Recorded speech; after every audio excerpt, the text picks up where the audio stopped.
वो इतना चेक करना था, काफ़ी पता चल गया बन जाएगा। एकदम नहीं बनता तो भले कहते कि नहीं बन रहा। कल कौन वाला क्वेश्चन छोड़ दिए थे, पहले वही बता देते हैं। कल एगो क्वेश्चन छोड़े थे, कहे थे कि 13 तो छोड़वे किया, 13 से पहले भी छोड़े थे 11, तो पहले 11 बताते। हाँ त्रिकोणमिति वाला है, लेकिन कोई ख़ास नहीं है तो बता देते हैं। जैसे 11 नंबर में दिले है, यदि 0 से बड़ा है थीटा, लिख देते हैं। एक्सरसाइज के दिखाई देता है, हाँ 15.9 11th क्लास, बस दिखाई देना चाहिए, पता चले चाहे नहीं चले। क्वेश्चन नंबर बताना है 11।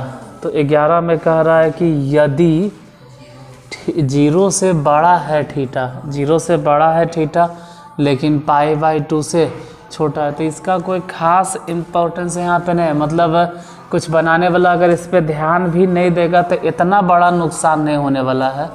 वो कंडीशंस है, इस पे ध्यान रखना ज़रूरी था, लेकिन नहीं ध्यान दिया, छोड़ो। क्वेश्चन लिखेंगे कि यदि 0 से बड़ा है थीटा लेकिन π/2 से छोटा है, तो tan theta plus cot theta का न्यूनतम मान निकालें। ऐसे भी हम क्वेश्चन बोल देवे किए हैं कि 0 से बड़ा है थीटा और π/2 से छोटा है, लिखने तो है और हम बोल भी रहे हैं 2-3 बार कि 0 से बड़ा है, 0 से बड़ा है थीटा, 0 से बड़ा है लेकिन थीटा 0 से बड़ा है लेकिन 90 डिग्री से छोटा है, तो tan theta plus cot theta का न्यूनतम मान ज्ञात करें। न्यूनतम मतलब उसका कम से कम मान कितना होगा ये बताइए।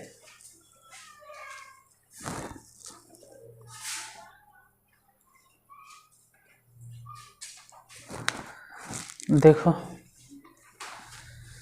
tan थीटा और cot थीटा, तो tan थीटा और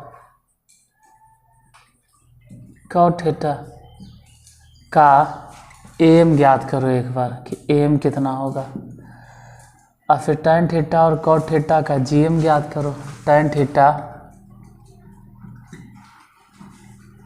और cot थीटा का gm, तो tan थीटा cot थीटा क्या, किसी का भी am gm से हमेशा बड़ा होता है या तो बराबर होता है। मतलब हर हालत पे अगर बड़ा होगा भी तो कौन बड़ा होगा, am, बड़ा होगा भी तो am, और नहीं तो बराबर होगा।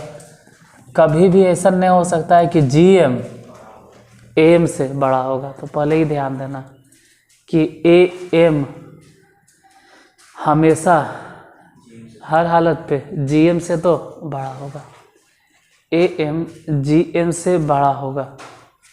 अरे नहीं तो बराबर होगा, तो कोई भी 2 नंबर अपना लेना। जैसे हम इधर साइड में चेक कर लेते हैं, मान लो 2 है और 8 है, इसके बीच का am बता कितना होगा, 5 होगा, जबकि gm बता 4 होगा। हर हालत पे बड़ा कौन है, am बड़ा होता है। बहुत रेयर वैसन केस मिलेगा जहाँ कि am और gm दोनों आपस में बराबर होगा, लेकिन हर हालत पे बड़ा कौन होगा, am, बड़ा होगा am और छोटा होगा gm। और नहीं हुआ तो फिर am gm आपस में, लेकिन बड़ा हमेशा रहेगा a बड़ा रहेगा, g छोटा रहेगा। अब am कैसे निकालेंगे, तो am निकालने के तरीका है कि tan थीटा और cot थीटा दोनों को जोड़कर 2 से भागा, ये निकालने का तरीका हो गया। इसका मान हमेशा बड़ा होगा या बराबर होगा, किससे, तो gm से। तो gm निकालने का तरीका है tan थीटा गुने कॉट थीटा, और वो भी गुना करके क्या कर देना है, रूट ओवर। तो tan theta plus cot theta और इधर बटा 2 क्या कर रहा है, समझ में अगर आता है तो समझो कि इसका मान कितना 1 और 2 उधर गुना कर दिए। तो tan theta plus cot theta का मान 2 से तो बड़ा होगा, 2 से तो, या 2 के मतलब इसका मान 2 से बड़ा, 2 से बड़ा, इसका मान 2 से बड़ा, 2 से बड़ा, या तो कम से कम इसका मान कम से कम 2 के बराबर होगा। तो इतना जो हम लैंग्वेज में लिखे हैं कि कम से कम 2 के बराबर होगा, इसको ऐसे लिखो ना कि tan theta plus cot theta का न्यूनतम मान, कम से कम मतलब वही ना होता है, कम से कम मतलब क्या, न्यूनतम मान कितना है, 2 है। तो इसका आंसर हो जाएगा 2। एक बार चेक करो किताब, इसका कम से कम मान कितना होगा, 2।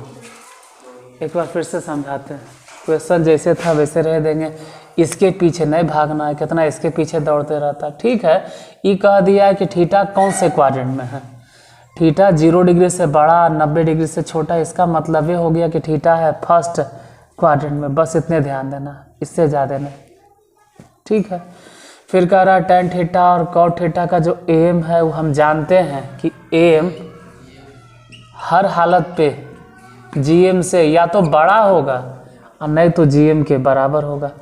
तो इसका एम निकालें, तो एम निकालने का तरीका होता है कि दोनों को जोड़कर 2 से भागा, और जीएम निकालने का तरीका है कि दोनों को गुना करके root over tan theta plus cot theta. तो उसका मान तो ऐसे भी कितना था 1, हम 2 को गुना कर दिए, 1 गुने 2, इधरे रहने दिए, मतलब इसका मान 2 से बड़ा होगा या कम से कम अगर होगा भी तो 2 के बराबर, तो कम से कम 2 के बराबर होगा। 2 के बराबर मतलब न्यूनतम मान कितना होगा, 2। खत्म। एक और क्वेश्चन है, देखते हैं क्वेश्चन नंबर 13।